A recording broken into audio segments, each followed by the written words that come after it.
My name is Kat. I'm finally engaged to Doug, my boyfriend of 10 years from high school. Since we've been visiting each other's houses for a long time, we already know the families well. We're only in our late 20s, but already have the vibe of a mature couple. You're finally going to be my daughter-in-law. I've been waiting for it. I'm also happy to finally be Mistress Jones like you. Doug's mother, Stacy, was so excited once the wedding preparation started. I adored her, who was always smiling and caring, and started to call her mom over the past 10 years. By the way, where's Doug? We can't decide on the seating if he's not here. I also need to ask him about his rehearsal. I'm at her house to go over the details of our wedding. He and I had different engagements, so we were supposed to meet there. Oh, he texted me earlier that he got some urgent things to take care of. He said we could decide ourselves. He's so irresponsible. Don't mind him.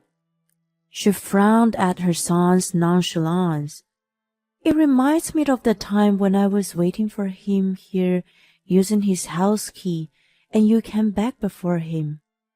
Oh, right. That was during the summer. I remember he didn't come back for a while, so we had fun chatting away. He supposedly bumped into the friend and ended up hanging out with him at the time.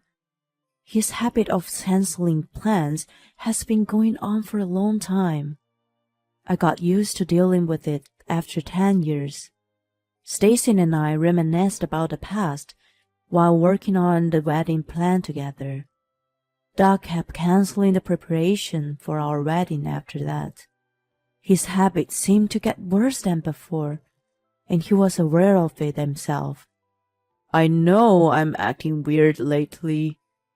Perhaps I got pre-wedding blues. I'll get over it soon, so please be patient with me. I reluctantly showed my understanding when he excused himself, but I'd actually wanted him to apologize, instead of asking me to tolerate him. Wasn't it usually the bride who had the pre-wedding blues? Besides, was he really that sensitive? Never mind. By the way, what should we do for our honeymoon? Where do you want to go? I'm not keen to go overseas.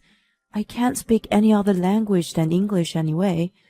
I prefer to go somewhere within the country, like New York City, and eat. You're so not romantic. Well then, should we go to New Orleans and have jambalaya? Still about food. We discussed our honeymoon happily. My mood wasn't yet to be fully recovered, but we were in the middle of some fun planning. It wasn't very mature to stay in a bad mood. I gave him the benefit of the doubt. His so-called pre-wedding blues didn't get any better after that, and he kept canceling our meetings. There were nights when he didn't come home, saying he was going out with friends for one last bachelor drink. I felt a lot of frustration and a little mistrust. When I complained to him, he kept telling me, "Just for a little longer. I'll be back to myself when we get married." I was skeptical. Our wedding day arrived regardless of his odd behavior. It was a clear blue sky on the morning of the ceremony, and our prospects seemed to be bright. After 10 years of dating, we finally became a married couple, watched over by old friends, relatives, and colleagues. Doug swore to me that he would love only me for the rest of his life, and I imagined a bright future ahead of us. Once the wedding was over, it was time for our honeymoon after the short break. We were going to eat till we dropped for 4 nights, 5 days in New York City. I chose clothes for the climate, made a list of souvenirs, and put sticky notes in a guidebook. My excitement grew bigger by the day. On the morning of our departure, Doug went to the bakery to buy some breakfast. I was doing the final check of my luggage and putting on some makeup. A little later, I got a call from Doug. Wondering if my order was out of stock, I picked up the phone. "Hey, honey, I just got a call from the hospital. My mom was rushed to the emergency room." What? It was nothing to do with my breakfast, but an unanticipated incident. That energetic and cheerful Stacy was in trouble. The joyful melody playing in the background of Doug's voice contradicted the situation and annoyed me. "I'm heading there now. I can't go on a trip. You've been looking forward to it, so you go ahead. I'm really sorry. I won't be able to take a call for a while." "Wait, which hospital is she in?" He hung up on me before I finished my sentences. He turned off his phone right away so that I couldn't get in touch with him after that. I was flabbergasted. It was an important milestone in our life, yet another cancellation at the last minute. Well, this time was out of his control. After all, my mother-in-law, whom I adored, was rushed to the emergency room. Her request was on the list of souvenirs. She was looking forward to the chocolates from Mary Bell. There was no way I could go on a trip by myself. I decided to rush to the hospital as soon as I got in touch with Doug again. I was restless, wandering around the house and waiting to hear from him. My phone finally rang 30 minutes later. I picked it up even before the first ring finished. "Yes." "Hi, Kat. Good morning. You're leaving today, right?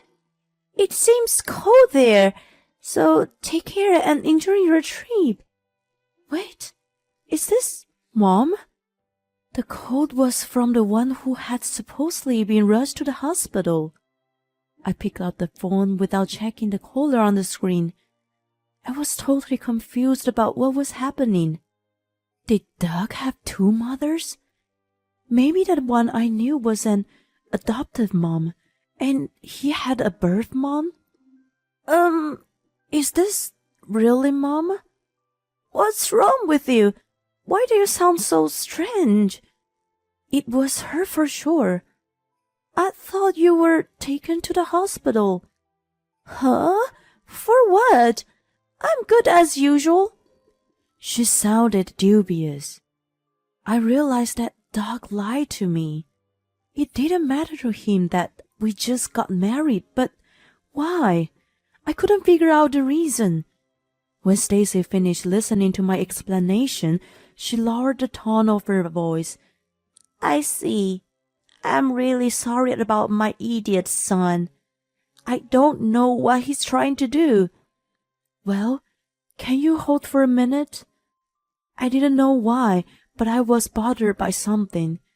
It was the cheerful melody I could hear in the background on Doc's call. I opened my tablet to see if I could figure out what was bugging me. My hunch was on point, and I found what I wanted to know right away. Hey, Kat, what's going on? Mom, do you want to go on a trip with me? What? Let's go to New York City together. I could feel that she was contemplating. My brain cells began to work toward revenge against Doug. Watch out, bastard. Stacy and I enjoyed our trip and returned home after 5 days. Doug never called me, but sent me texts like, "Having a good time? Don't worry about my mom." I was amazed by his foolishness. His mom was with me, yet he thought his life was still intact. My feelings for him quickly evaporated. He was not only dishonest, but was a total moron. Stacy agreed with my plan to punish him severely. She and I took an earlier flight back home and waited for Doug's return. He came back a little before I was originally scheduled to be back. He was taken aback by the sight of me. "Oh my God, you're already back!" Yes. He brought in a sweet scent of perfume with him. He must have planned to shower before I came back. I pretended not to notice and asked him nonchalantly, "I'm sorry for leaving you behind. How did it go with you?" "Oh no worries. I told you to go. Did you enjoy it?" "Yes, very much. I got you a souvenir. And your mom?" "She's out of critical condition, thankfully." "That's great. I would like to visit her." "It's all good. Don't make a big deal for her." It was impossible not to make a big deal out of a family member being rushed to the emergency room. I thought he was crazy. "Listen, Doug, what you're saying is weird." "Why?" "Because Stacy was very ill, wasn't she? Why can't I go and visit her then?" "Ugh, you're overreacting. I'm telling you to drop it." "Drop it? How? You're nuts. You went on the trip regardless. That doesn't sound considerate, does it? End of the story." Then I coyly gave him the multiple choice question. "Here's a quiz for you. I did go on the trip, but who on earth did I go with? 1. A friend. 2. My husband. 3. Your mom. Which is your answer?" "What the hell?" He backed away so far that he was against the wall. As he was cornered, I showed him pictures from the trip. A picture of Stacy and I in the same pose as the Statue of Liberty. Stacy biting into a big slice of New York-style pizza, and me eating Mr. Sophie's soft ice cream cone in Central Park. There were dozens of other photos. "You are kidding?" "Of course not. She was with me." "Now, here's another quiz. It wasn't your mom you've been with. So, who was it?" It wasn't my mom, but my aunt." "You are a freaking moron, aren't you? If you're going to lie, come up with something better." It was astounded when the bedroom door opened. "I can't listen to you guys anymore. Doug, where have you gone?" "What the? Mom?" "Oh no, you aren't supposed to come out yet." "Sorry, but I can't stand it anymore. Shame on you, Doug. Come over here and sit." Stacy jumped out, looking furious. She had him sit in a chair and stood beside him in rage. "Where have you been the past 5 days? Where's your motive to making your aunt and me sick?" He flustered, looking pale as a ghost. "Explain, and don't you dare lie to me." He was like a lobster on the kitchen counter. His fate was to be cooked by his mom and me, although he didn't look so tasty. To sum up his story, which he explained in agitation, he was, indeed, cheating on me. It was a fling in the beginning. He and I had been dating since high school, so he didn't know any other women. He thought it was a shame, so he came up with the idea of playing the field in his remaining days of bachelorhood. His motive for cheating was too ridiculous that it infuriated me more. If he had just gone to a strip club, I could have turned a blind eye, but he chose adultery. And the adulteress was his co-worker, whom we had invited to our wedding. They both had such thick skin.